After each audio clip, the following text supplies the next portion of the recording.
শিং দিয়ে তৈরি হয় অভিনব চিরুনি। ভিডিও দেখে অবাক internet.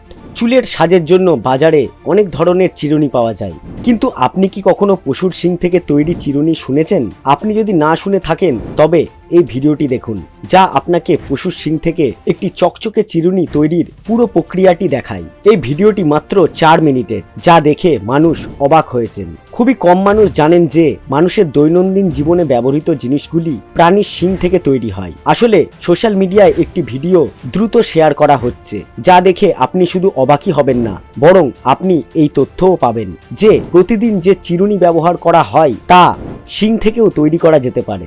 Micro blogging site x হ্যান্ডেলে এই ভিডিওটি শেয়ার করা হয়েছে, যাতে এক ব্যক্তি শিং থেকে চিরুনি তৈরি করছেন। 4 মিনিটের এই ভিডিওটির বিশেষত্ব হলো এতে চিরুনি তৈরির প্রতিটি ধাপ দেখানো হয়েছে। ভাইরাল হওয়া ওই ভিডিওতে দেখতে পাওয়া যাচ্ছে যে কারিগর প্রথমে একটি বস্তা থেকে অনেকগুলি শিং বের করছেন।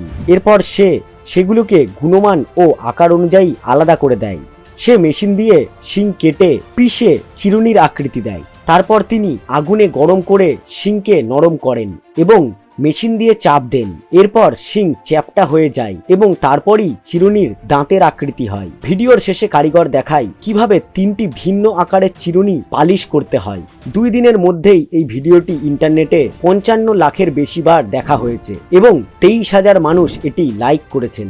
আবার কেউ কেউ বলেছেন শিং থেকে চিরুনি তৈরির প্রক্রিয়া ঠিক। আবার অনেকেই বলেছেন এর জন্য যদি পশু হত্যা করা হয় তাহলে এটা ভুল। একজন ইউজার লিখেছেন চিরুনি, পাত্র এবং আলংকারিক আইটেম সহ বিভিন্ন জিনিস তৈরি করতে শতাব্দী ধরে শিং ব্যবহার করা হয়েছে।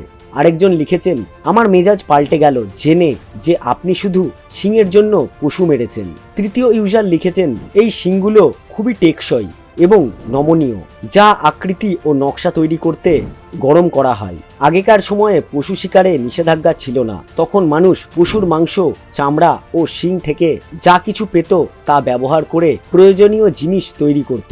তবে পশু বাঁচানোর সময় এলে ভারত সহ বিশ্বের অনেক দেশে শিকারকে অবৈধ ঘোষণা করা হয় এবং শিংয়ের পরিবর্তে কাঠ, প্লাস্টিক এবং ধাতু দিয়ে জিনিসপত্র তৈরি করা শুরু হয়। আজকের এই প্রতিবেদনটি আপনার কেমন লাগলো কমেন্ট বক্সে অবশ্যই জানাবেন।